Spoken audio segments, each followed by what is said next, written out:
Welcome to Relatively Weird, the podcast where a couple of cousins get together and talk about everything weird. I'm Kim. And I'm Jilli. Let's get into it. Act surprised, even though you think you know what this is anyway. Maybe. I just figured it out, I think. So we picked this topic because... I was going to say splooting, but it's not splooting. Splooting is a different thing. Okay. I don't think we could do a whole episode. It would have to be visual. Yeah, that would be...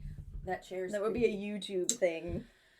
No. So this, not splooting. It's also not spelunking. What which is I think it? is where you were going. No, What's wait. the word then? What is the word? It's... Tell me. Phrogging. Phrogging. I thought it was going to be something more serious, but no.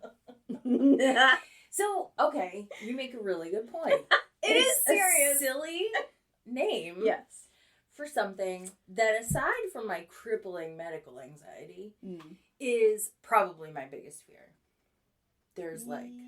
Yeah. So, for anybody who does not know at this point, phrogging is when... Not splooting. Not splooting. Everybody knows what that is. Phrogging is when a stranger comes into your residence, and you're going to hear all different kinds. You're not safe in an apartment. Home, into your residence. Wait, even like a non-ground level apartment? Yeah, there's one story. You'd really need to wanna... Wow. She did. Right. Oh, God. Just wait. Okay. So, it's when a stranger comes into your home and chills there, sometimes for weeks, sometimes months, unbeknownst to you. How often does this occur? So, across the United States. Thank you so much for that segue. So most of the info on this topic comes from a Lifetime series. There's a series on it? 10 episodes. Ooh. Most of them are 2 stories apiece, too. Okay. It is called Phrogging, Hider in My House. So that's where most of this information comes from. I tried to do like a little bit of follow-up, in particular for like if people were charged and stuff like that. What do they call the person who frogs? Is it I a frogger? have decided. I'm so glad you asked. I'm so good at the questions. The phrogging perpetrator is going to be the frogger. Is it really Frogger, or did you just... I don't know. Okay. If you Google phrogging, or like, it's not in the dictionary. Because it's PH, right? It's PH. Okay. Like, okay, so phrogging is like, the idea is that they're like leapfrogging from home to home. Yeah, but why are you putting it in A PH? I don't know, mix it up. To make make it fancy. Okay. Pinkies out, we're frogging. So the so the perpetrator is the frogger, and the victims are going to be the froggies. For it's not funny, but it is. So, and okay, I reiterate, this is one of my biggest fears. So if I make it laughable, that's why I'm trying to ease everybody's minds. Okay. So, you're going to hear in the different stories. So I'm going to go over just several examples of, like I said, there are probably 20 in this series. I've picked 4.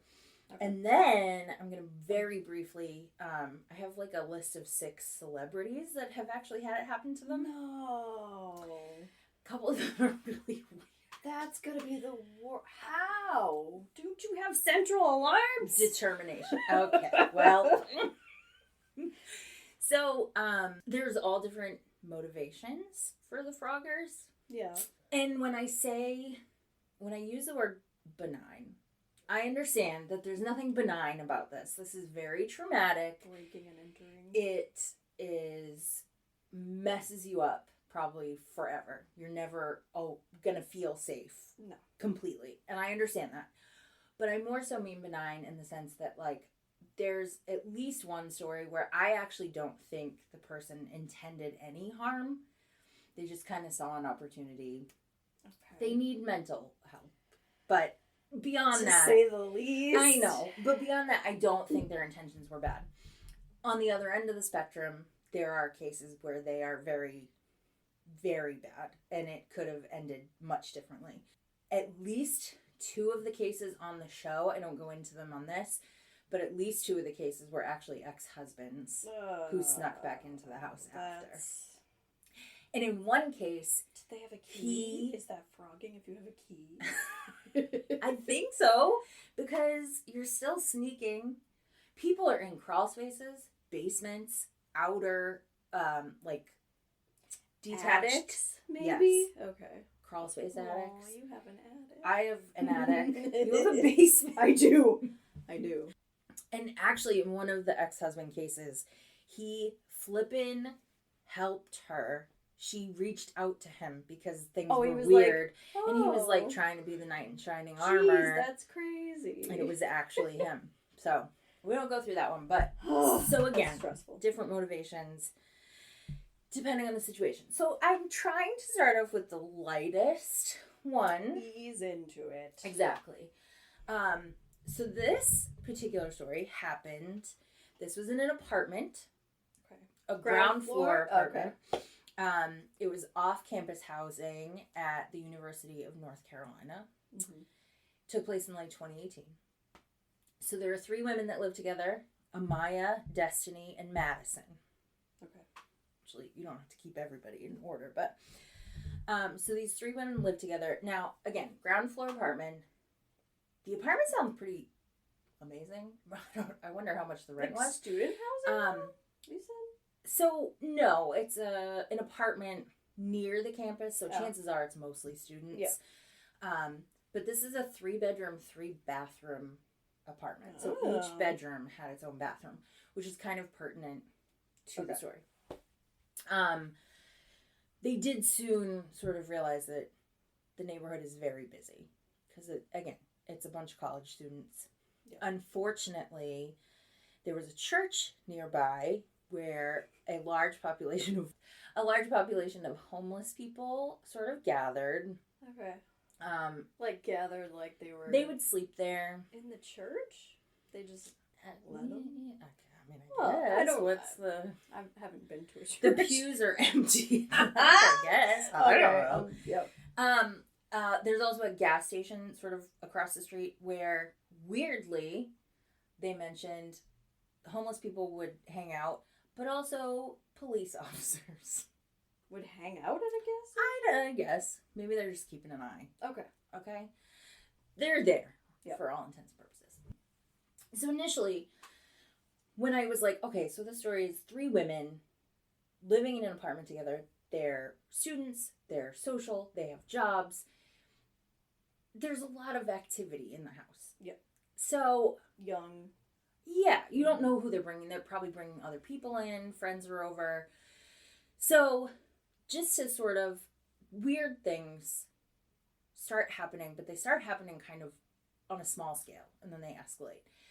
And at first, I was like, I think you could explain it away because there's these young women with different schedules living in this one place. So someone borrowed your brush. You're not going to question it. Yeah. But, so the way it started out originally, so Madison is like the super organized fashionista. Her closet's pristine. Everything's where it should be. And suddenly things start going missing. She can't find socks, t-shirts, her work clothes, bobby pins, a brush. Yeah. And she's like, okay, obviously thinking the other women in the apartment must be borrowing my stuff without asking. Right. So they have a meeting. Nope. Deny it up and down. It's not us. As a matter of fact, Destiny's like, well, actually, I'm missing a crop top and a brush. But I didn't think anything of it because they were cheap enough to... You'd think, like, things are just... When you misplace them. Listen, when you're an only child, though, I'd be like, that's my crop top. Don't steal my crop top. Not everybody has the same... I mean, I'm not going to wear a crop top, but what if I did? It would be yours. It would be mine. It would be. But, well, maybe Madison was the only child and Destiny was not. And that's why... That makes me feel better. Their reactions were different. I don't know that for sure. That's not gospel. Mm-hmm. So, okay, fine. I'm sure on some level Madison's like, I feel like you guys are lying, but whatever. Stop doing it. We move on. This part. So, okay. Hold on. So only two Yes. girls' stuff. There's... Correct. Amaya never mentioned that anything was missing. Okay, so I'm going to blame her if that were me. But go ahead. Okay, we'll talk. Well, I feel like there's a reason for it that we will get to. Okay. So, several weeks later, all three girls are in Destiny's room. The door is shut, and they are watching a movie. Mm-hmm. Now, Destiny's room is positioned so that it's nearest the front door. So if somebody comes into the apartment, she can hear very clearly that someone has entered the apartment. Okay? So they're all in the room, and Madison's phone rings. And the phone number that's calling her is Amaya's. But they're all in the same room. They're all in the same room. Amaya does not have her phone. Oh. Amaya's phone is in her room. For all she knows, she left it in her bedroom. Okay. So immediately, like... What do you do in this situation? If that were you, like, all right, you're all in the room, the door's shut. I'm calling you, except I don't have my phone. Right. I would... Okay. So like you, the girls went through their options. And they were like... Do we get out of this room? Do we climb through Destiny's window? Yes. To get out of the apartment? On the ground floor, okay. I'm on that page. Right, exactly. You're not going to get hurt. Do we call the police? But no. They're not even really sure. So, right, that seems like an over... I feel like, okay, if it were you were calling me, you were in the same room, I'd be like, Joe is using your phone. To be like, did you forget something? Okay. Right. Except there's nobody else in the apartment for all they know. Right. All three roommates are in that the same room. So they're like, do we call for help? Do we just start screaming? I don't know why that was an option. Do we fight? And now, apparently, it's not my take, but they grab items from Destiny's room and they decide we're going to go out and confront this person. We're going to use hairspray. Oh no, it's missing. Shit. He took the hairspray. Not that there's a he. We are not there yet. Okay. Anyway, so they run out. Nobody is in the apartment. They see, like, the common area, the hallways. Nobody's there. Yeah. So, like, all right, we gotta go to Amaya's room now, because that's where the phone was. Her closet door is open, though she did not leave it open. And her phone is inside the closet. Oh, no. But there's nobody there. Is there? So, let me just say that one of their first assumptions was ghosts. How old are they? They're like in college their 20s? age, yeah. Okay. Late teens, early 20s, I would imagine. All right. So, and to be fair, if you said, would you rather ghosts or a stranger in your home? Frogger. It would be ghosts all day. Yes. So first I'm like, because again, and I reiterate, there's no sign of anybody. It's not like there's... Except the missing items. Well, maybe the ghost is moving. All right, yeah. So, okay. Time goes by. It's about like a month later. Thanksgiving break-ish time. Madison goes in to take a shower in her own bathroom.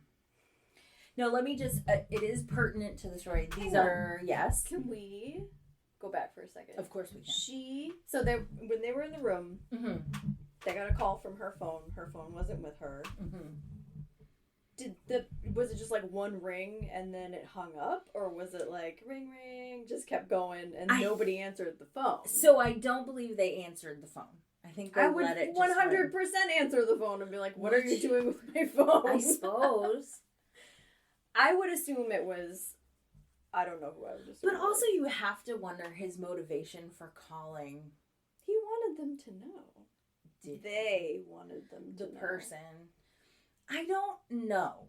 maybe they butt dialed. They sat down on the closet. What are you doing with my floor. phone? Well, there's a lot of stuff you could do with my phone. How are you going to get in my phone? Password protect, people. Password protect. I mean, if somebody's adept enough at phrogging, maybe they've noticed your passcode. Maybe they use your own picture. There's a picture of yourself on your wall. You don't know. Wait, this is 2018. That's still a thing. Yeah. Facial recognition. Oh, for sure. Yeah. All right. She's taking a shower. Okay. She's trying today. Now, okay, so again, pertinent to the story because of this part. All three women are black women and they have black hair. Okay. Madison tries to go to take a shower and she's looking in the bathtub and it is filthy. There's like a ring around the tub. It looks like somebody was like traipsing around outside and then washed their feet off in her tub. Okay. But worse is the long blonde hair in the drain. So, again, they're kind of like, where do we go with this information? What do you do about that? And the house itself is not busy. Like, they don't have, oh, my friend, we have the same... It does not sound like it. Okay. So nobody, and they all have their own bathroom, so it's not like... Oh, true. Yeah, right. I forgot about that. Okay. So, the next day, again, she called them in, and they all looked, and they're like, what the hell is going on?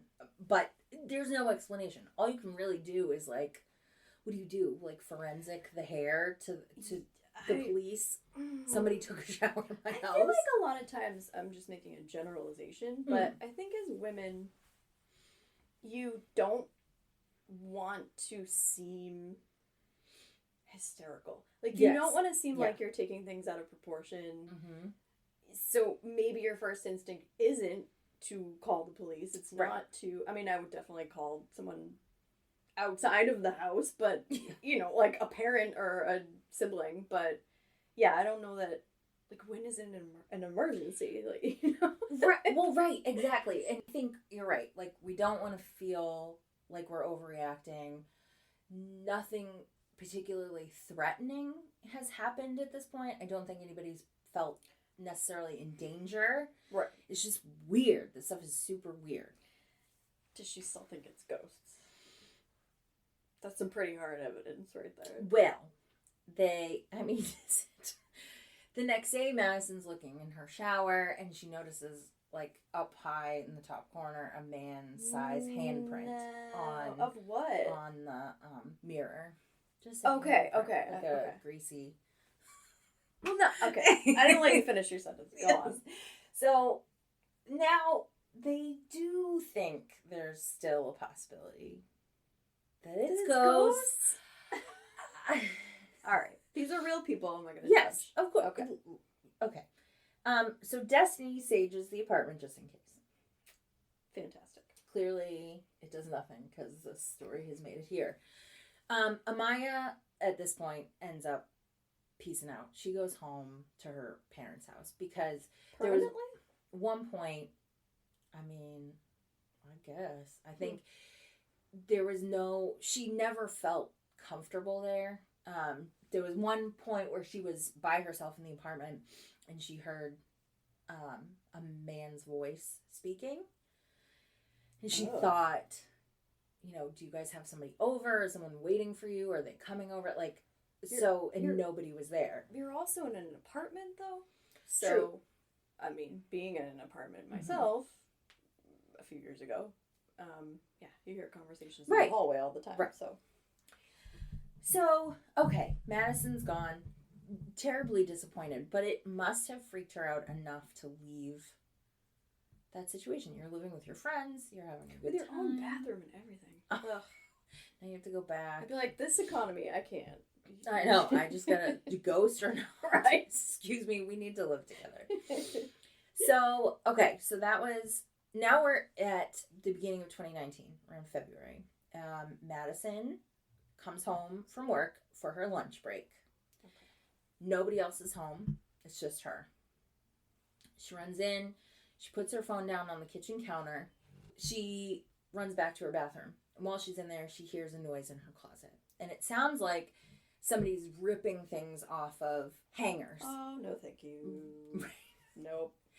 Now, this is where Madison is no joke. Like, she commands the situation. So, at first, she is like, what on earth do I do? So, she's right next to her bathroom again. Is pretty much right next to her bedroom. She's there. So she's like, somebody is here. And as she's like kind of peeking in, the closet door opens. No. Is it a slidey or is it a You know, I'm not really sure. Let's pretend for creep factor. It is a creaky, swingy door. And there in the closet is a man with long blonde hair, like scraggly blonde hair. He is wearing her clothes. Okay. And he says, she's like, who are you? What are you doing here? This is my house. He says his name is Drew. And he and his friends just raid closets sometimes. Who are his friends? Now, are they here with us in the room? Are the friends in the room with us? So, which one of you left the handprint on my mirror? And I think to myself that that's just his, like, first response. Because clearly he's been in and out. Yeah. Right? So he's not just raiding your apartment. Raiding your closet. He's chilling. Yeah. For length of time. Taking showers. So, this interaction is calm enough that she actually is able to go and get her phone. And she takes a picture of Drew. And so there's a picture of Drew. You can see it. I'll post it on our Insta. Yes. Of him just chilling, just sitting in a closet. And this is why this one's first. So he starts talking about his mother abandoned him because he was so ugly. And he says to Madison, do I look pretty? Does my hair look nice? Can I have a hug? If you're Madison, what do you do? You got your phone, you took a picture. Do you go, love that for you, Drew. Keep the clothes. Let's skip the hug. Yeah, and then, you know what? We will just walk outside and you can show everybody your new crop top. So, she sends the photo to a guy friend of hers. And he's like, I'm on my way. Oh, she's keeping him in the apartment. Yeah, they're just chatting. And she actually said there was a feeling that he was almost more afraid of her. Yeah, you got caught. Him. Right. But you should have worked on your story, Drew. What did you think? You really pushed it, man. You started out really strong with the phone call. So she's like, I'm not going to keep him here. It seemed like he was like, okay, well, sorry, I'm going to go. And she lets him. Yeah. Because, right, fine. What are you supposed to do? I don't need a confrontation this one as well as it could have. No. Let's just let you go. He goes over to the gas station, though, where the other homeless people and is there a police officers spend time. He goes into the bathroom. Madison runs over, says, hey, that guy that just went in the bathroom, FYI, this is what's going on. The police arrest him, which I think, and this is me being a people pleaser, I think I would have felt really guilty. He just gets blindsided by the police. But anyway, I'm blindsided by you being in my closet. I know, but he's so sad. Kimberly. He needs help. I hope he... I'm sure he does. I don't think he got it. Oh, well. So they arrest him. And after the fact, the apartment... I would contact probably while in the middle of most of this stuff happening, I think I would have contacted the complex people and said, does anybody else have a key? Is there some way you can check out our windows? I don't know. Yeah. But so anyway, they finally contact the apartment complex people and they realize that he had been coming in and out through a window that they very rarely dealt with because it's behind a recliner. So they never really looked at it. That was kind of that on that. Andrew Swafford. He was 30 years old at the time. He was arrested and charged with breaking and entering. Was he homeless? Yes. Okay. And he spent 79 days in jail. And that's it. And then what? Dunno. So, and that's kind of the theme I picked up is like... The punishment may not fit the crime? Right. Like, there's not really a crime. You stealing stuff, though. Breaking and entering, burglarizing, yes. But just being there, how do you charge him with burglarizing a crop top and some... Yes, you stole my clothes. But the amount of money is not sufficient, I don't think. Messed up my mirror. For like... For a second. But it's not going to be enough of a charge. No, it's not. So they charge him with breaking and entering, but it doesn't cover the emotional trauma, I don't think, of realizing that somebody's been spending time in your space. He could have been while they're sleeping. You have your boyfriend over. You're getting changed. Well, and isn't that like, if someone's watching you get changed or something, it's gotta be illegal, right?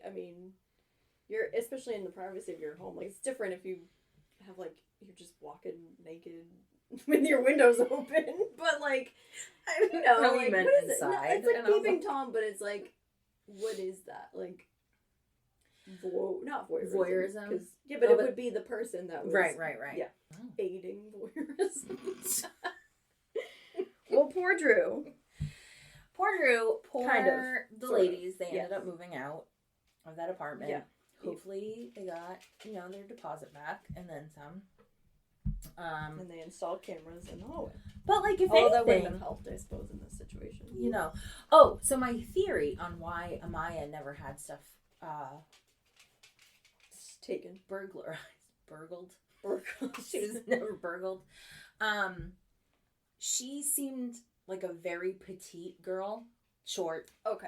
And he wouldn't have been able to fit. I don't think he could have fit into her clothes. Okay. Is the long and short of... Because she never, in the whole story, mentions that she's missing anything. She just gets utterly freaked out and paranoid. So, that is that. That, of the 4 stories I'm going to tell you, is the least threatened. We're going to miss Drew as we go forward. Drew is going to be... You would welcome Drew into your home compared to the rest of these You wouldn't people. have to be a Frogger. Exactly. Okay. Drew, come have a nap in my closet. This is the story that happens in a 2nd floor condo. Okay. So this is in Seattle. 2nd floor okay. Yeah. July of 2014. So bear in mind, July, very hot. Brian O'Neill is the main Phroggy. Yes. Froggy. Yeah. And his wife live in this condo. It's like a historic building in Seattle. Certain parts of Seattle. His sister gets interviewed on the show, and she's raving about this condo. Like, it's just really cool. It's an excellent area. So they live on the 2nd floor. It's a 3-story building. Okay. Brian lives in the condo with his wife, who does not get interviewed. I imagine she's probably... Traumatized? Yes. And they have 2 cats. Oh, no. It's pertinent. Nothing bad happens to them. Okay. I will tell you if something bad happens to them. Yeah. I will... That is one trigger warning I will happily give you. Okay. So it's July in Seattle. It is hot as Hades. They live in an old building, which you are familiar with. Yes. There is no AC. It's hot, hot, hot. So they're like, we gotta get out of here. Let's go get dinner somewhere. And to aid airflow in the house, they make certain all of the interior doors are open. Yep. Okay? So they go out to dinner, have a great dinner, come home at around 9 p.m., and they realize that the courtyard gate is open. But it's a condo complex. Some of the condos are being redone. You have construction guys in and out. They don't really think too much of it. But obviously, they make a note of it, but they're not concerned. They unlock the door to their condo, and their living room is not the way that they left it. There's stuff taken out of the closet and like sat in the middle of the floor. It's messy. Is anything missing? Not so. Pause. They get into a bit of a thing because the wife is like, "You left the place a mess. How did you do this?" And he's like, "I didn't do this. I think she did it, but I'm not going to start an argument. We had a lovely night." Okay? Yeah. Now, I don't know if that would have meant they left the condo at different times. I was thinking that I wasn't going to, I'll let I don't know. Explain. But also, I wonder if your brain goes to, even if you know it's unlikely, you're kind of telling yourself, that's all it is. That's all it must be, because the alternative is kind of terrible. Is he known to be messy, though? Because if I came back and the sister said he could. Okay. She said she wouldn't be surprised if that's what had happened. All right. So anyway, let it go. But now they're moving through the rest of the house, and they realize that the window in the breakfast nook area is broken, the window screen. Yeah. And again, they're the second story. It's off the courtyard, so probably easily seen in a fairly common area. But the window is very small, and there is a very small tree there. So not really something that you would climb up to get into the window. So they're like, this doesn't make any sense. Maybe somebody hit it or something. Like kids were throwing a ball or something and it hit it, and we're just now noticing it. So again, one more thing, but they're not like startled yet. Right. But then they realize that their bedroom door is shut. And as I said, they left all of the interior doors open. Now, I would go to, because I've been in situations like that, old houses, the wind, the suction, that's what I would assume. Yeah. Right, like maybe when you left the condo and you shut the main door, it pulled the door shut. True. But I'm still making my husband go first. Well, it's be a good idea because the bedroom had been ransacked. Now they know someone. Now they're like, somebody has been here in this house. So, shoes, clothes, drawers are pulled out. There's a brand new bottle of lotion that has been emptied. What kind of creeped them out the most is that someone must have had the lotion on their hands and then proceeded to touch things. So they find lotion on the doorknobs. You gotta rub that in, man. Lotion on their clothes, on the shoes. Fingerprints. And so they're like, there was something about it that made it worse. It's because you could physically see where the person had gone. Don't like that. Right. So they do a sweep of the house after that, and they're like, okay, somebody came in here. We don't really notice anything missing, but it definitely looks like somebody broke in. We're comfortable that they're gone. Okay. But then they notice, this is like an hour and 15-ish minutes later, that somebody had shoved, they specifically said 2-inch long screws. Okay, they didn't call the police, though, in that hour and 15 minutes? About. Okay, that's too much time. It seems like too much time to me. Okay. I agree with you. They're chill. It's Seattle, man, you know? I guess. Apparently they're not, because people just keep coming in using your lotion. And they showed on the clip, like, the hinge section, and they finally call the police and report the break-in. The wife, so obviously the bulk of what's happened is in the bedroom. So the wife stays in there. She's, I don't know, cleaning, which to me, you just called the police, leave everything alone. Yeah. But I also get kind of wanting to go through it and making sure everything's there and jewelry and stuff. Brian went out and checked with their neighbors to make sure that they hadn't experienced anything similar. Everything was good. Police show up. They do a sweep of the apartment. They feel like it doesn't make any sense that the person came in through the window. Yeah. Right. You would expect at least the ground floor people. Right. But they also really don't find anything else to go on. So they're like, okay, we'll make this report. We took some pictures. We'll see what we can do. But that's kind of it. So the police leave, and now they're going back to kind of cleaning up and dealing with all this stuff. And the wife's shoes, in particular, are the ones that are all over the floor. Like, some of the shoes have their insoles taken out. Ew. She finds a pair of shoes that do not belong to her. Oh. And are they man's shoes? No, they're similar style. So, same taste. Different size. Okay. So she's like... So I think that's why after the initial...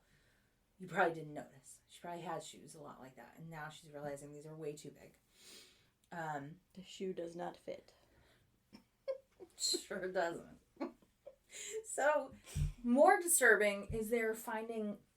they said about a half a dozen clumps of blonde hair in the room. Okay. But that look as if they've been cut off. Okay. And now they're just like, this is like, it just keeps getting weirder, and it's gross, and we're just really disturbed about the whole thing.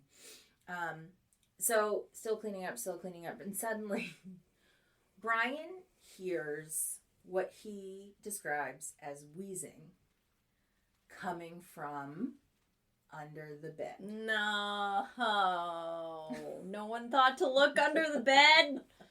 That's where you look. Closets, bed closets. So, at first, Brian's wife hears nothing. She's like, I don't know what you're talking about. And then, suddenly, she's like, oh, yep, there it is. No. However, they're like, wait, one of our cats is asthmatic. Okay. So, spoiler. Maybe it's a cat. Okay. Realize the cats are not under the bed. They're chilling elsewhere. Okay, great. It's not a cat. So they're not going to look and find out. Listen. Okay. Would you want to stick your face? Imagine putting yourself under a bed. Would. No. I would make my husband do it. Okay. So, sacrifice your face. All right. Well, I'm going to argue that Brian and Brian's wife did the smarter thing and called the police back. Dashed out of the room and called the police back. Okay. I feel like if I thought that someone was in my house, I don't know. I mean, like, I guess my first instinct would be like, are they still here? Check everything. And then... I don't know. I guess I don't know what I would do. But I think, and you're gonna hear this in not so much the next story, but the one I feel very judgy for a person who's never been a froggy, to my knowledge. That's the worst part about it. You don't know. No. So the issue with the froggers is that often they're hiding in places that you would never contemplate. Like, somebody's not going to fit contortion there. Or, right. So, but weirdly, they actually, first, their brain goes to, we think it's an animal. Oh. That has gotten into the house. Okay, but what about the blonde clumps? Like a blonde animal. I don't know. So, a blonde animal. So, they call the police back. And the dispatcher tells them, they explain the situation. Like, but the shoes. Was there just a deer walking around in, like, pumps? You don't know. Telling you the facts. Brian went to animal. Okay. They call the police back and they say, hey, it's us again. This is the situation. And she says, get out of the house. Yeah. I'm sending the police. Get out of the house. Why wouldn't the police look through? You know? Like, they did. Okay, but, so, the way they described it is, because you're gonna... I'm done with Brian. All right. It sounds like it was such a mess that it was not, it wasn't like there was a clear path to the, under the bed. Okay. So they didn't, because there's gonna come in just a moment, a mention of now it's clear enough we could finally get under there and blah, blah, blah. And there's no cat. Okay. Yes. So the police show up. It's the same 2 cops. And they go back into the condo, and the homeowners are following them, the Froggies. And when they open the door, they could see the silhouette of a tall figure standing in the middle of the hallway. No. And when the police, and they're holding a pair of shoes. No! It's an... Never mind. I was going to make it... Go ahead. So, they, the police come in, they must have called out, and the person ran back towards where they were. This is stressing me out. I know. The police get her. She's a lady. Okay. And they're like, she's real chill while they're arresting her. But it turns out she's known to police. They say, oh, yes. She's known for trespassing in various construction sites. Okay. That's a little bit different. She is clearly on drugs. She had likely been up for days, and she was paranoid.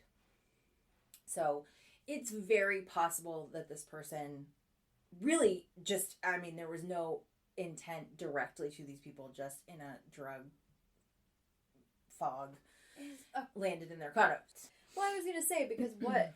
okay, so she doesn't necessarily know these people or anything, but they're on the 2nd floor. Yeah. Was the 1st floor just they have listened to true crime and we're like...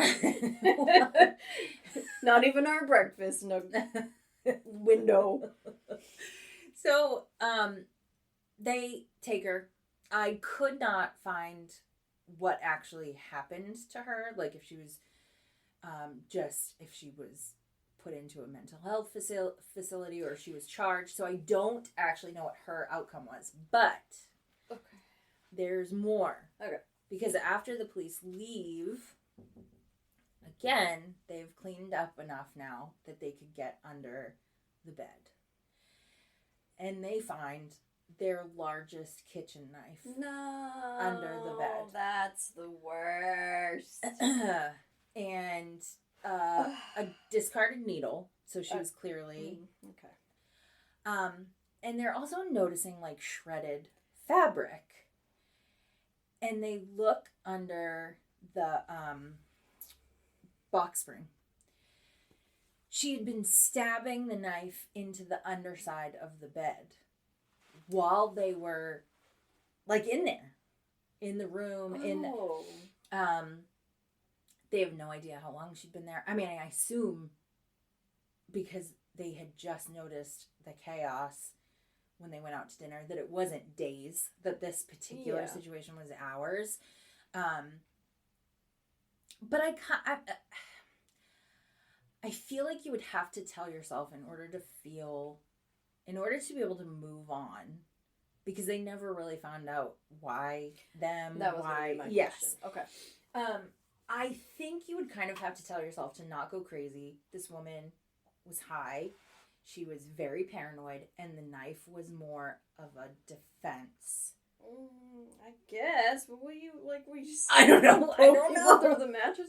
Although, I guess now, by looking down to see who's under my bed, I might be stabbed in the face at this point. So see, good thing Brian didn't do well, that. Brian thought it was like a deer or something. So I don't think he thought deer. What did you? I don't know. Like you said deer. Well, okay. What's in Seattle? I don't know. Deer. Like what else? How could it's the city? Like a possum or a raccoon. Okay, but possums don't have like. Well, I guess they're like white. I don't know.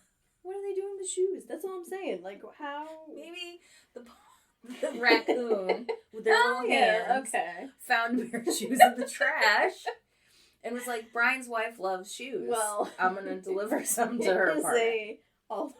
An olive branch, so to speak. He's like, listen, I fucked up your lotion, but here's a new pair of shoes for you. That don't fit. Sadly... That is not the version that happened, and it was a strange woman. Yes. High on drugs. Well, that's still... Okay, as far as, like, froggers go, you hope that they're just, at best, homeless people who were cold or hungry and never intended to harm you, but hoped you didn't notice. Right. And they could just eat your snacks and go. Exactly.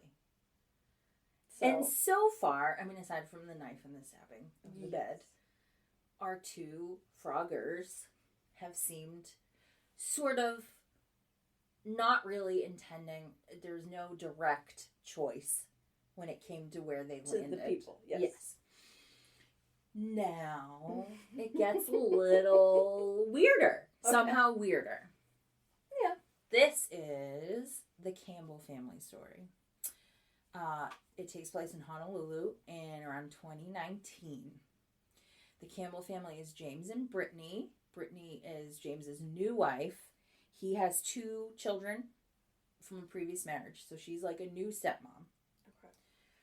And they just recently buy this home in Honolulu on a cul-de-sac. So there's like an attached garage. I think it's a 2-story home.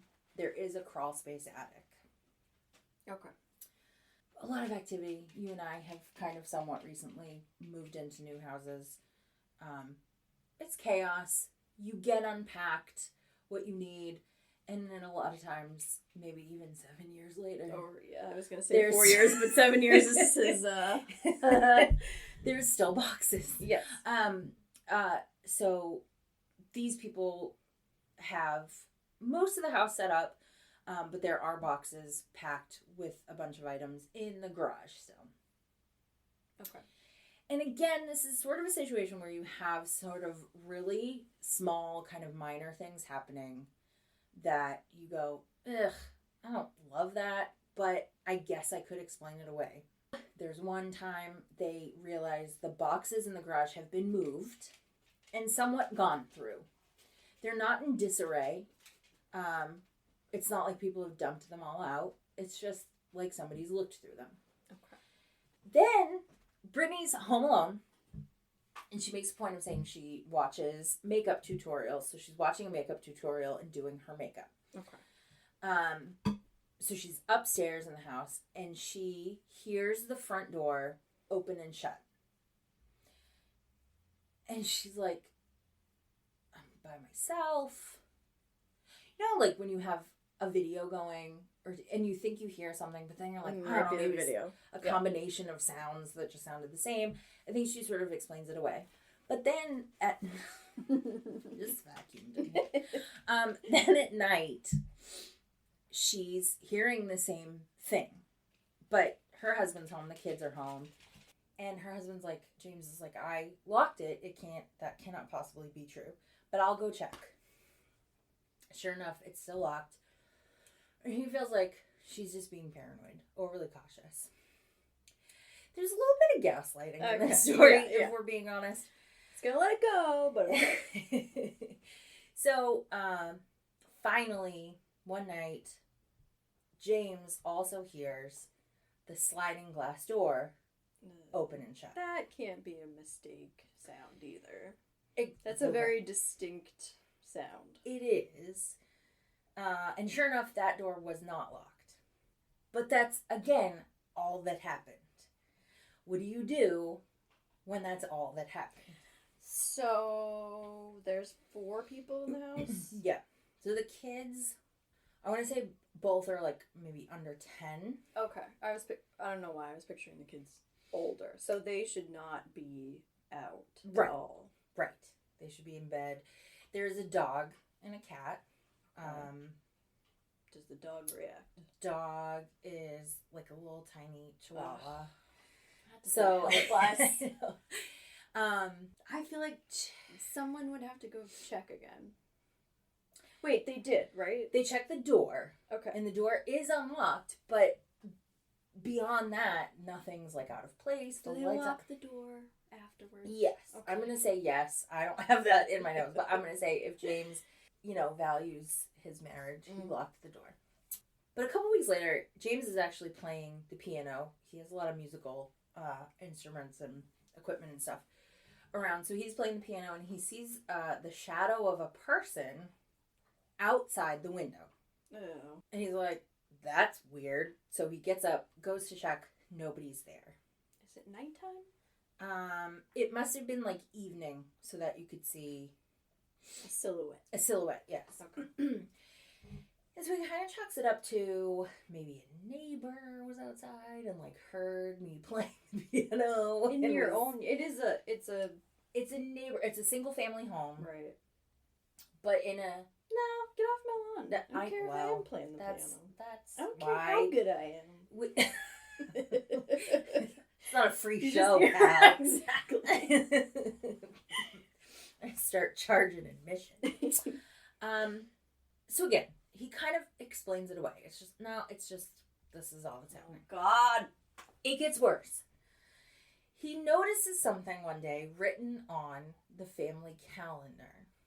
Okay. And I have the quote.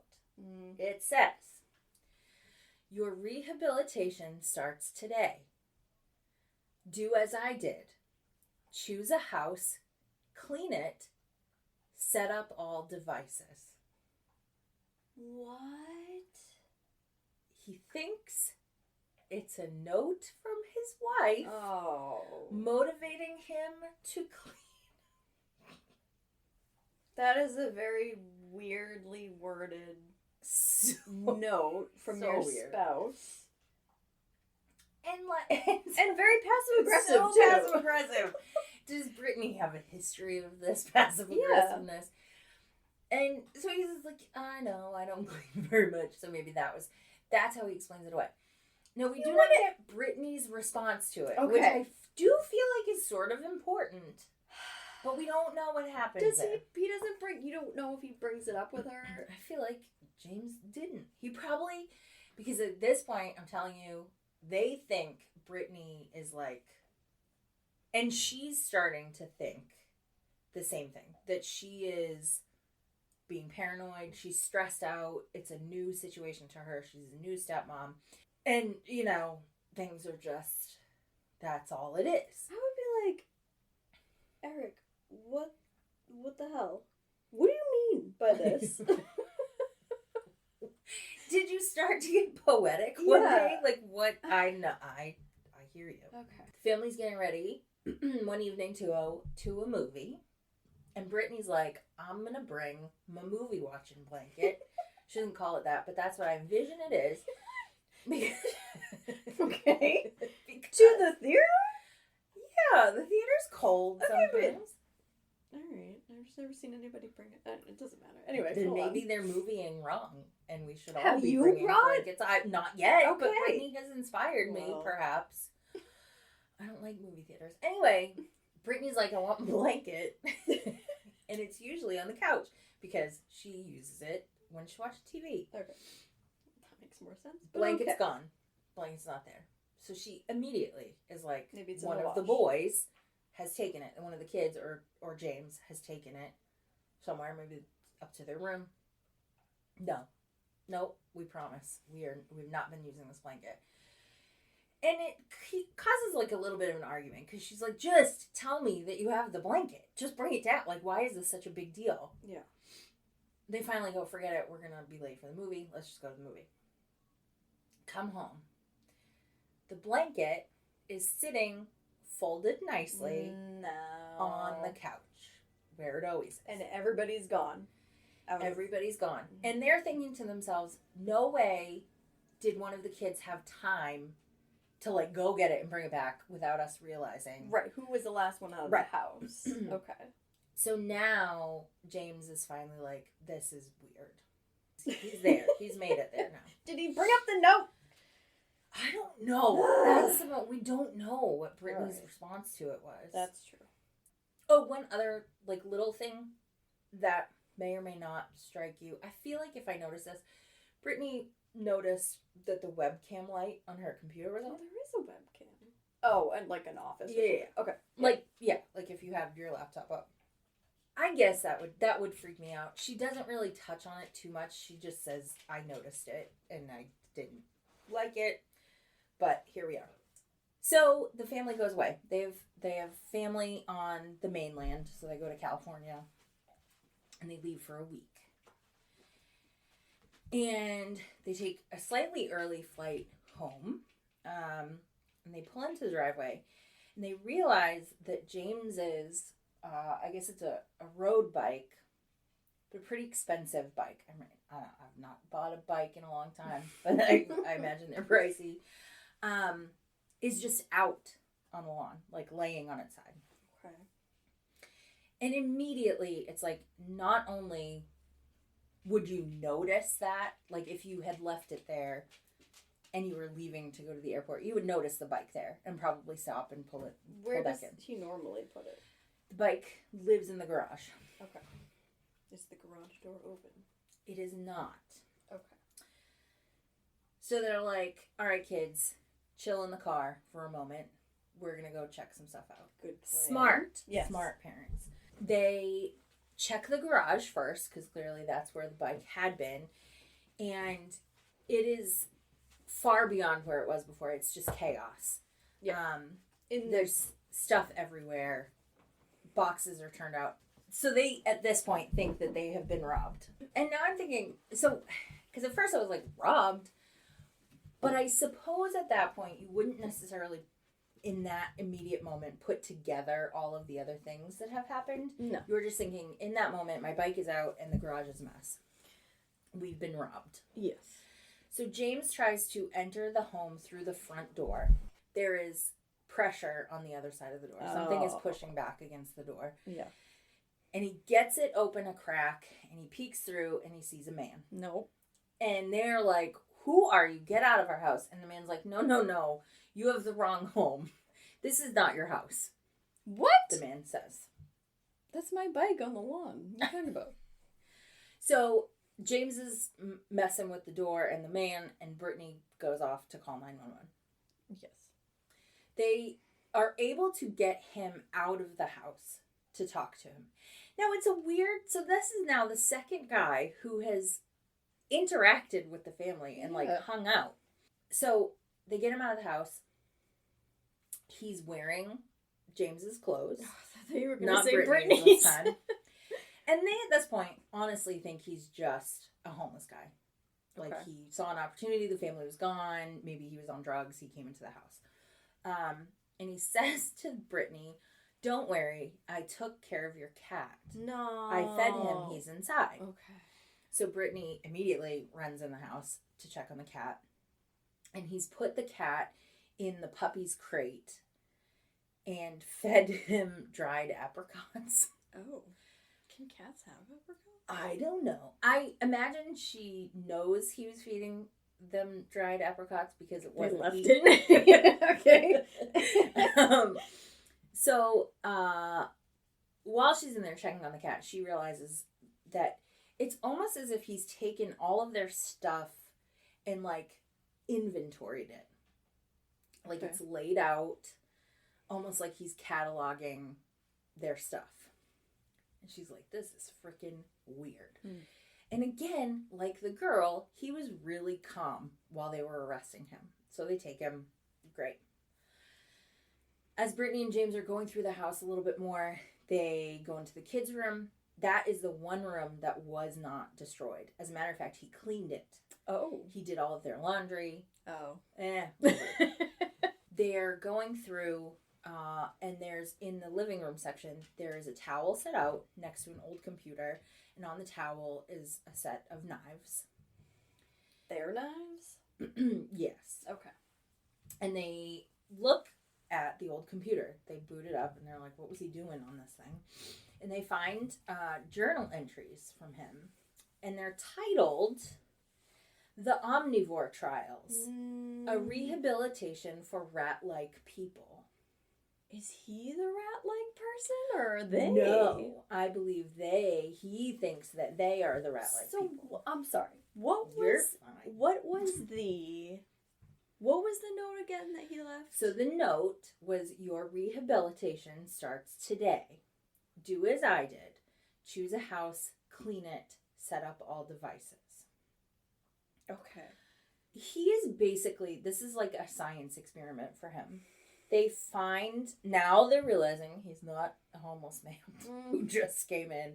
He's been staying in the home and chronicling their lives. Because he has journal entries about each of them. Even the kids? Yes. No. And he has very intimate details to the point, for example, Brittany and James were trying to have a kid together. And they were kind of, it sounds like maybe they were struggling a bit. So they were keeping it quiet. Nobody else knew. And this man had it in his journals. How far do the journals go back? It's, I believe this went on for several months. Oh my God. Other than that, he, in his journal entries, he talked about performing various surgeries on them.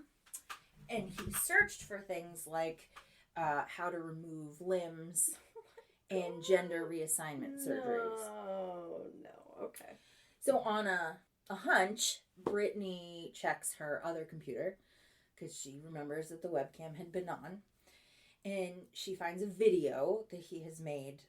He's sitting at her makeup, like her vanity, using her makeup, but not like do it. It's like he's drawing on his face and he's explaining how to use makeup to change your quote unquote outer appearance. So he's kind of, oh God, like did he hope that she would find it and be like, this is a makeup tutorial for how can you imagine you go on and you're like, what is this thing?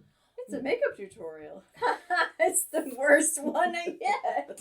So because now we're getting to one where you're like, this man had some intention and maybe he just wasn't there yet. Like maybe what he was doing while we were gone on vacation is the prep to the thing that he was gonna do. Because he's talking about performing surgeries on these people. And and so the worst, he goes on to do something terrible, but he gets charged with felony burglary. And this is what I mean. There is no way felony burglary encompasses what these people went through, right? No. And like, I mean, I guess it would probably vary by state to state, but would you go, okay, how long? Like, what is considered, like, burglary? Where usually people want to get in, they take your stuff, they get out. Clearly, it seemed like he just moved their stuff around. Like, he wasn't actually taking it yes, out of the house. He was rearranging stuff, obviously cleaning. Which I don't, like, if you just came home and, like, your room was clean and you're like, damn it, you have to call the police. But, like, I mean, okay, somebody's been writing in my old computer. I mean, I don't know, like, what's the law of that? Like, well, and what's to say, because could they really even take that and be like, oh my God, he had the intent to hurt us? Maybe, though. When you're like, realistically, couldn't he say, oh, it was fiction. It was fiction. Why are you writing it on my computer? But you know what I mean? Like, you're just, how do you prove this stuff? But you're using people's names. Probably, right? Like, you said that he wrote about everybody, so he did. So he must have known, I would imagine. He knew that they were trying for a baby, so he must have known their names. So, okay. Are you going to tell me what is in the journals? Or did they not? That's the gist of it. So, unfortunately, so the man's name was Ezekiel Zayas. Is this the first house that he broke into? Did they know? So he's 23 years old. Okay. He gets supervised release after he gets arrested for this, right? So what does that, is that like an ankle thing, or is that just like you gotta check in with your parole officer? Because I want to know where you are. Matters. If I see your ankle bracelet, at least I'll know. It's somebody's. Well, I don't know. Like, Ezekiel, do you know these people? Every time you go visit a friend, they're like, are you supposed to be here? Did they give you permission? But while he's on release, he burglarizes a Buddhist temple. Oh. And gets arrested for that. Now they're like, no, you have to wait in jail. He proceeds to murder his cellmate in 2020. Wait, and I'm sorry. When was, you said, what was the beginning of this? So the beginning was like fall of 2019. Okay. And I believe he was waiting at that point for them to determine how fit he was. And in the meantime, he murders his cellmate. Well, clearly that's that. Then. He, according to the New York Post, has still been found unfit to proceed with trial. And he is in the Hawaii State Hospital. Okay, so not jail, but like a mental visit. Which, for all intents and purposes, I mean, I think that's fair. This man is not... I certainly think he could have done a lot of harm.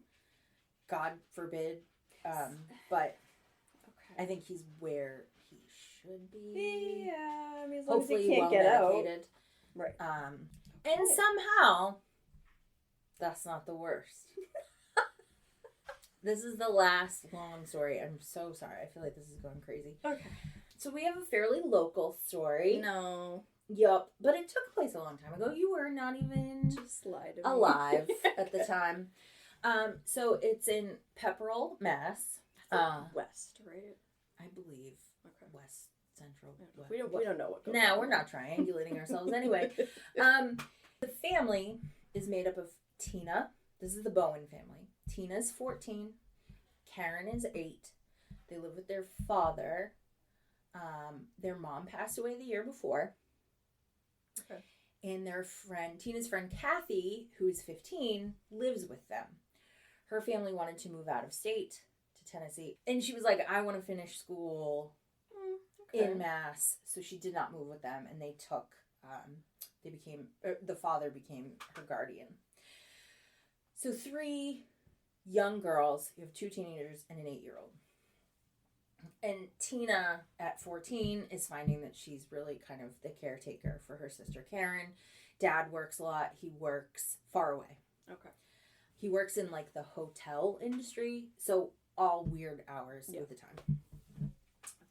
They live in a split-level ranch. Okay. So, for anybody who doesn't know, you walk in the front door, you have 5 steps up, you have 5 steps down. So there's 2 floors. The bottom floor is finished for the most part. There is a small section of the bottom floor that's, like, they call it the cellar laundry room. Yeah. Okay? We just got some girls hanging out in their house. They get a lot of time on their own. So, like, at 14, 15, and no parents home, you're just, like, hanging out, talking to boys on the phone, whatever people did in 1986 for fun. I don't know. I wasn't there. There was very little, I don't know, maybe there was good TV.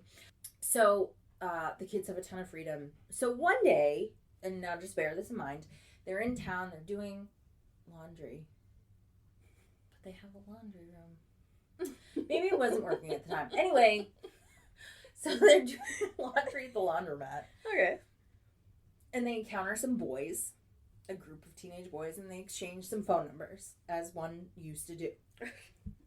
Before the internet. Give me your snap. I know. Do you have a snap?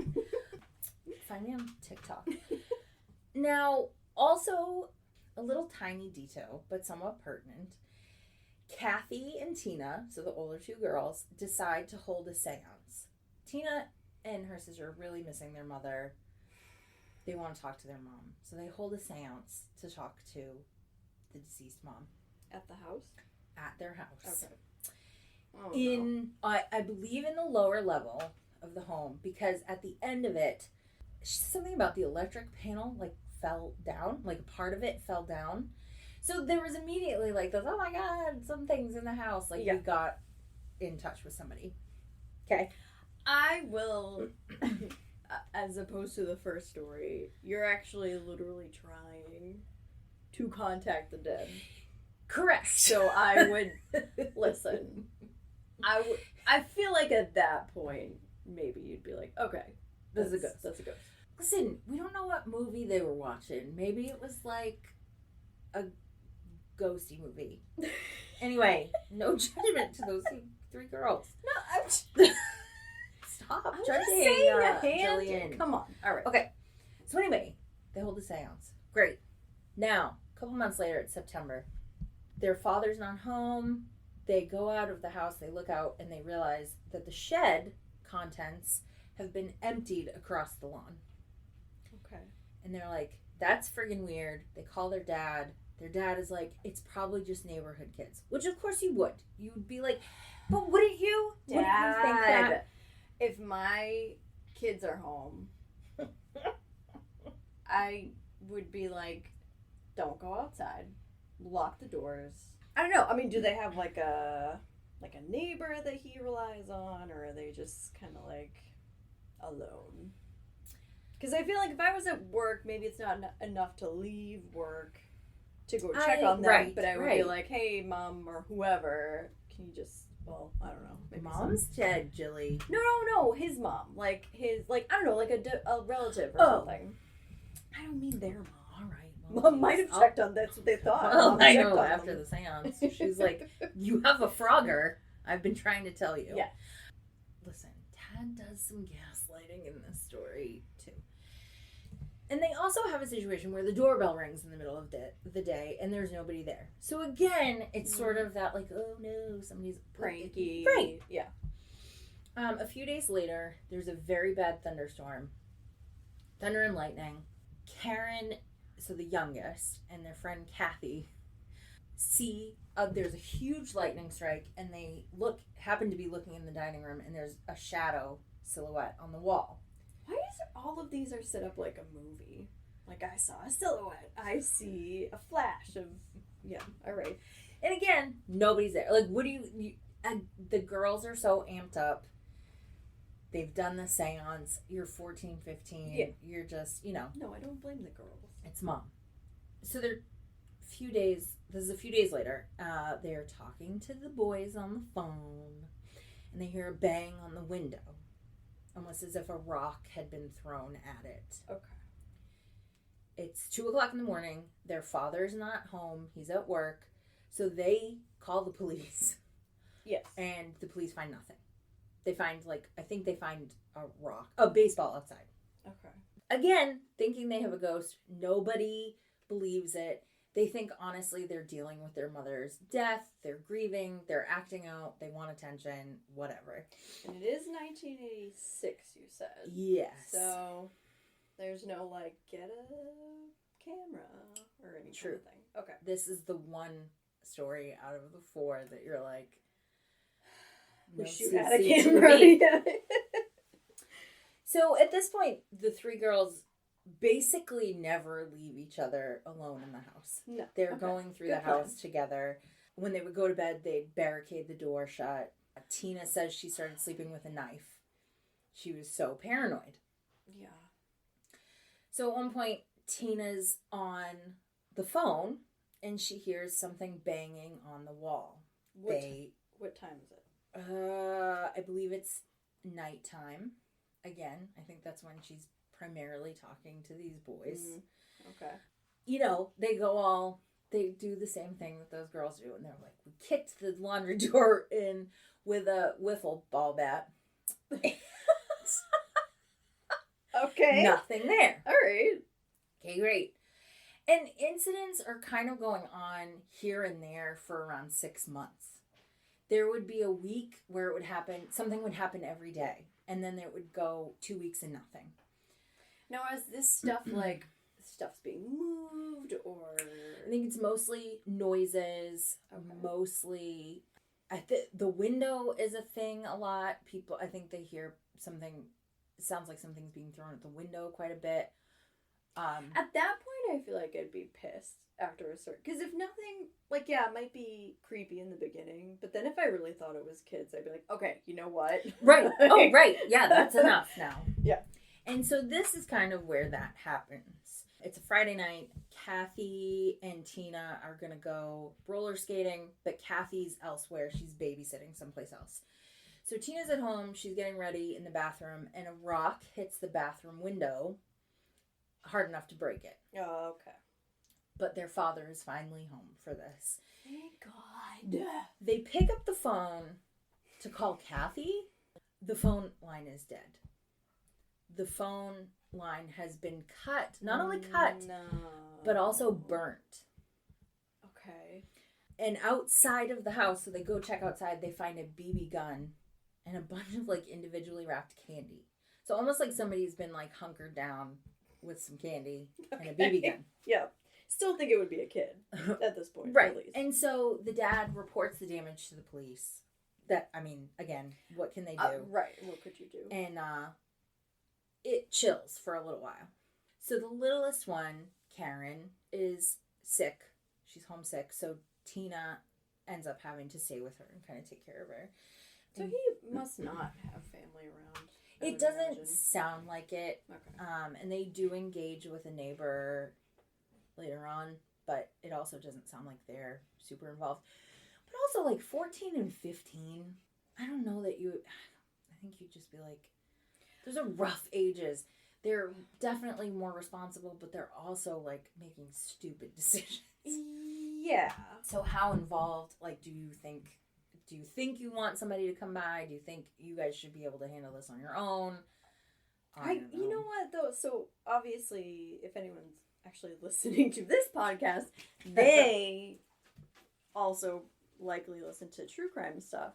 So our brains, and that's, yes, you know, it's so easy to get that content now, whereas, you know, in the 80s, what was it, like America's Most Wanted or something, like stuff like, or like Cops or whatever. Like OG. But that's not that, you know, we would think, and we also have the capability of setting up a camera, making sure, because maybe you wouldn't keep bothering the police. Okay, so if somebody left their BB gun outside your house, like, especially if it's a BB gun, you're gonna think that it's a kid, and how much damage could a kid do. So I get it. So the girls are home alone, Tina and Karen. Tina's in Karen's bed with her, so they're in her bedroom. They hear the radio in the kitchen turn on. And cabinets banging, open and closed, open and closed. They call their dad. So rather than go check it out, good, stay where you are, they call their father. He doesn't believe them. What do you mean he doesn't believe them? Just, nothing's going on. Even after what happened with the again, I think his mindset is, maybe he's almost in survival mode. Like, I'm the breadwinner. I'm the father of girls. My wife has passed. I have to make this work. Maybe they're being dramatic. If you acknowledge it, then you might have to make like a dramatic change. What option? You can't go to work? Right. Or even as far as like moving, if you're a single parent, that's not economically really, you know. And of course, the whole reason their friend is staying with them is because she wants to remain at that school, that particular school. Yeah. Okay. So I could kind of see him being like, how does this just happen? It doesn't just happen. It's fine. The house is fine. Well, and she didn't go out to check. She just called him. Right. Okay. Oh, this is what we heard. You know what I mean? Yeah. So it's a little later on. Karen the little one goes out to get a snack, and they had just gone shopping, and she knew that there were cupcakes and orange juice in the house, and she's like, I can't find them. Where the hell are my cupcakes? Right? Because that's what you would say. That's what I would say. As an 8-year-old. Where the hell? And Tina actually doesn't know what happened to them either.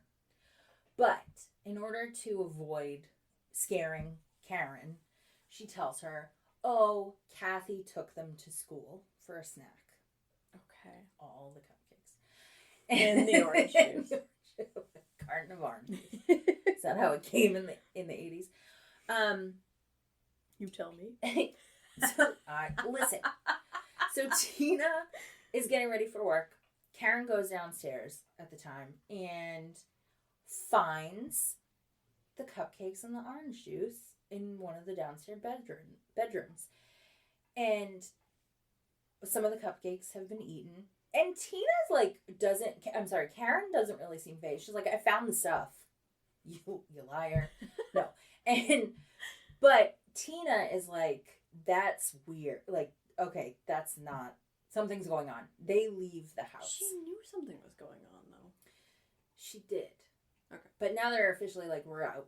We're gone. Yeah. So she goes to work. I don't know if Karen goes with her, if Karen, because Tina worked at a horse stable.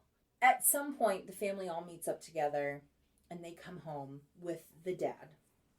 So they all come home at the same time. Okay? So they're approaching the house. They had left during the day. They're coming back at night. All of the lights in the house are on. Mm-hmm. All of the televisions are on. And all of the radios are on. And full blast. Okay. So Dad starts going through the house with a fine-tooth comb. And at some point... Checking under the beds. At some point, the girls hear him go, okay, that's fine. I'm sorry to disturb you. And they're like, haha, Dad. And he's backing up and he's got his hands up. I almost just said like this, which would not have been helpful. He's got his hands up and he's backing away. And he's like, you're fine. It's cool. No biggie. Girls, come with me. And he backs himself and the 3 girls into a bedroom. With a phone? There was a phone, whether or not it was working. Oh, right. Wait. Okay. Yeah. So he had stumbled upon a person in the closet. He's wearing a fur coat. His hair's all like spiked up. He's got makeup on his face, almost like war paint. Okay. And he's holding a hatchet. Oh. Is it their hatchet or a hatchet that he has brought with him? I didn't gather that pertinent information. Give us our hatchet, man. What the hell? The father's trying to keep everybody chill. They check the phone. The phone and the lamp from that room have been removed. So they can't turn the lights on and they cannot contact anybody. So Tina is badass and she goes out the 2nd-story window. Oh. Okay, so this is all taking place up in the... Yeah, okay. So you couldn't just like back out the front door, basically. Right. Okay. So she runs for help to the neighbors. And like a half an hour later, the rest of the family has made it to the neighbor's house. Okay. The police show up, and the home and the woods surrounding the home were searched repeatedly. The only thing they find is the hatchet. All right. So the family is told, don't stay here. No, I don't think you have to be told, but okay. You need to stay someplace else while this is an ongoing investigation. Okay. In the following days, the father says, we need to pick stuff up at the house, but I would really like a police escort. Yeah. So, smart guy. So everybody pulls up. It sounds like the police and the whole family pull up to the house. And standing in one of the 2nd-story windows is a figure who is waving at the cars that have now pulled into the driveway. Including the police. Yeah. This guy is taunting these people. Yeah. They enter the home and they're going through the house. I imagine it's just the police at this point. I think they left the family outside. Y'all can do your job. So they're going around and they are finding pictures knifed into the wall with writing on them. And one of them says, I'm still here, come find me. And the other one says, I'm going to kill you all. Sorry, say this again. How long have they been gone from the house? It sounds like a day. Okay. Yes. So the police are going through, they're doing a full investigation of this house, and they cannot find him. And they're like, he's not here. He left again. And one of the police officers is adamant. He's like, this person's in this house. Yeah, well, they saw him. Right. He has not left. We couldn't find him anywhere else. He's got to be in this house. So they go down into the small laundry room, and they're kind of looking around. And so that area is sort of the least finished section of the house. Right. And the police officer realizes that there's almost like a false wall that was put up to kind of hide pipes and stuff. Okay. In finishing, and that you can get in there. But he's like, it's super small. It's, I think he said, like 9 inches. No more than about 9 inches to hide the pipes. But he's like, I I got a feeling. We have to check it. So they open the door, and he says, at first, I think there's a 3 to 4 foot pile of clothing. And I realize it's the person. No. Does he have a hatchet with him? No, because they found the hatchet. Yeah, okay. I imagine they took it. What? We'll leave it. Oh, We're gonna leave this here for you. Sorry, I think you forgot this. Well, that's why I said, is it their hatchet or his hatchet? Who's burgling? Well, now it's the police's hatchet. Okay.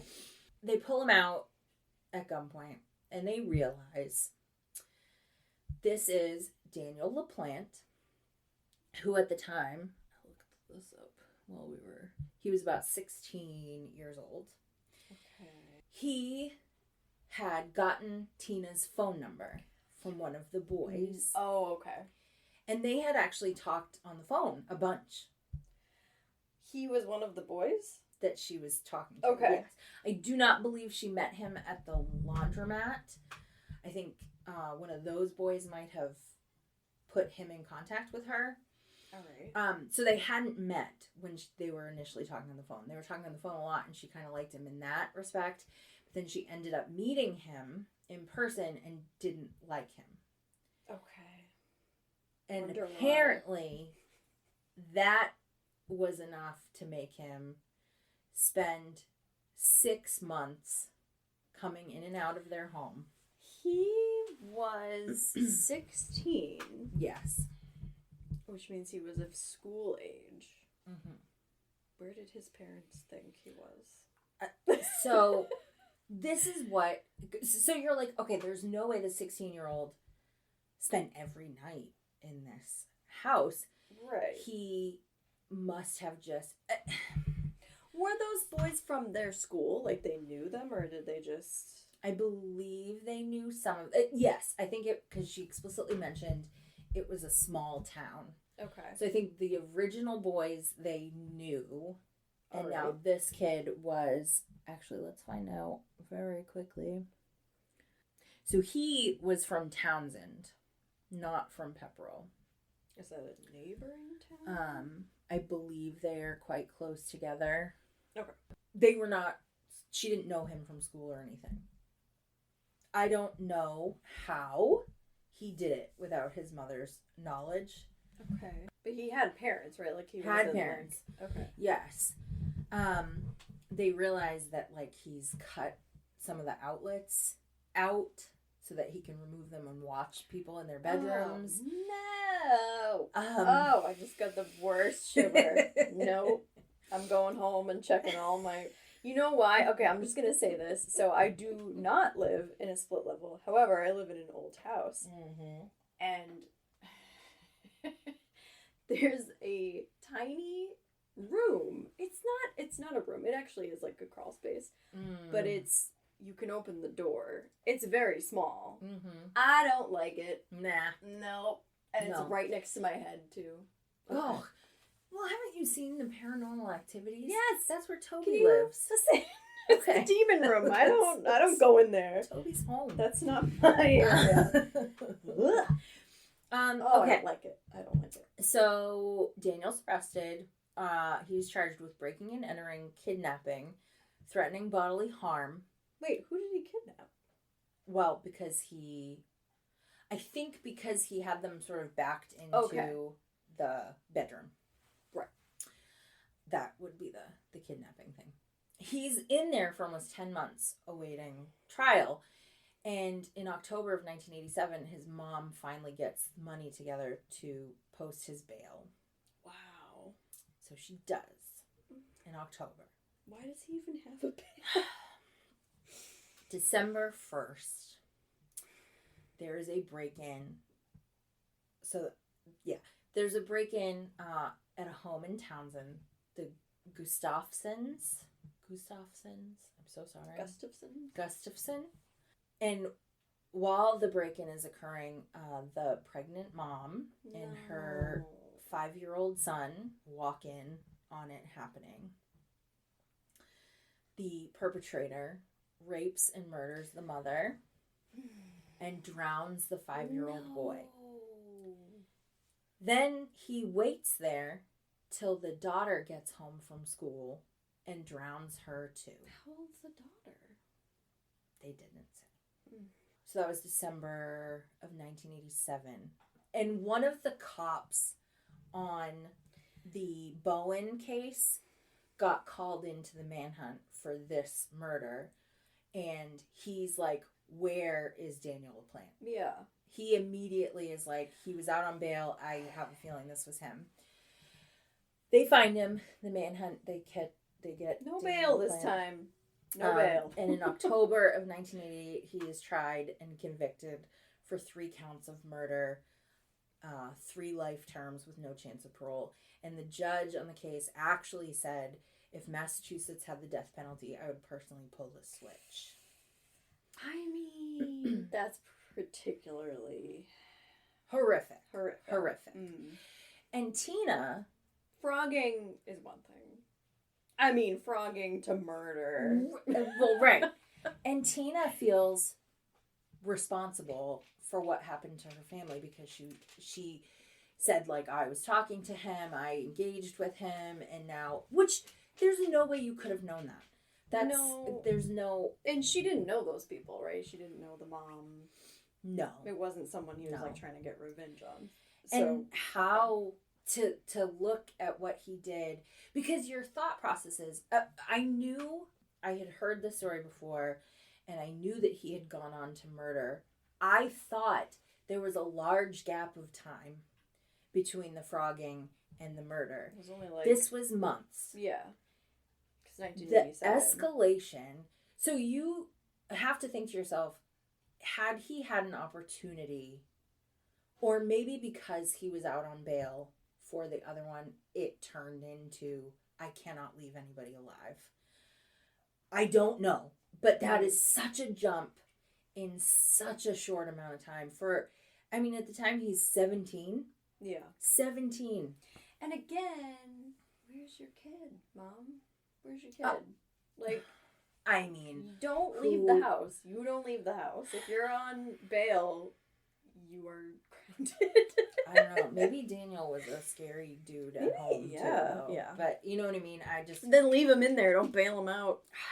Well, good God.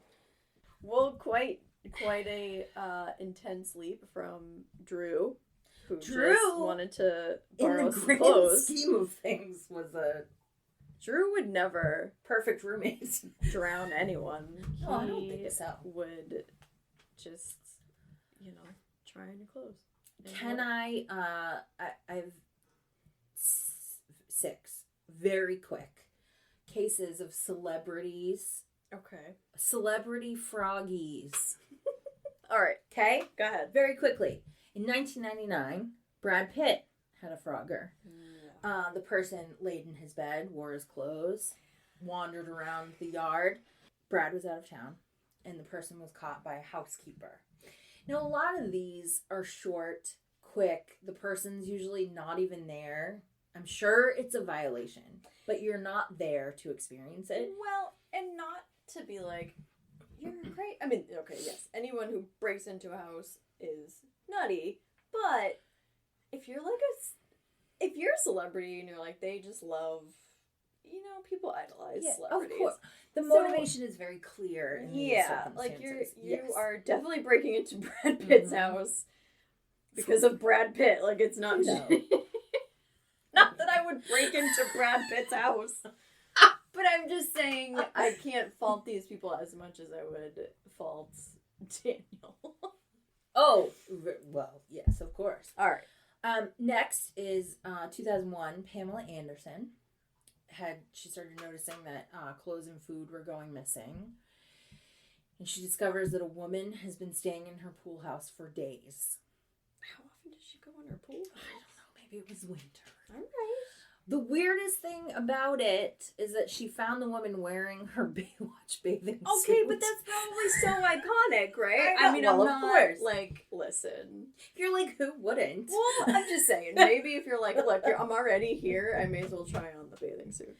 But she also had a letter about how she wasn't a lesbian, but she wanted to touch Pam or something like that. Oh. So that was a weird one. That is okay. George Michael, in 2011, he had a stalker living under his floor for 4 days.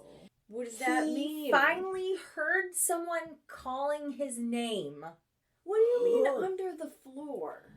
Like, was there a basement? Or was it like, I have... A crawl space, probably.